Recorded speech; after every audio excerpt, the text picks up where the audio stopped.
বল্টুর শিক্ষক বল্টুকে বললেন, তুমি তো দেখছি কিছু পারো না, শুনো, কাউকে বলবে না যে তুমি কিছু জানো না, বলবে তুমি সব জানো, মনে থাকবে তো?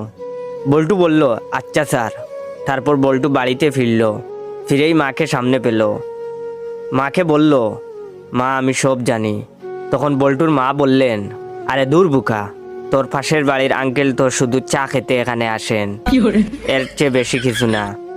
এই নে 100 টাকা, মুখ বন্ধ রাখিস। বল্টু তো অবাক।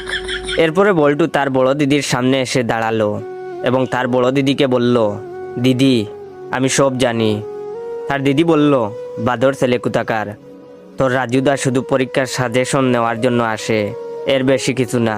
এই নে 200 টাকা, কাউকে কিছু বলবি না। বল্টু এবার তার বৌদির কাছে গেল এবং বলল, বৌদি আমি সব জানি। তখন তার বৌদি বলল, এক চড় দেব, সব জানিস যখন মুখ খুলিস কেন? এই নে 500 টাকা, মুখ খুলবি না। বল্টু তো খুশিতে আত্মহারা।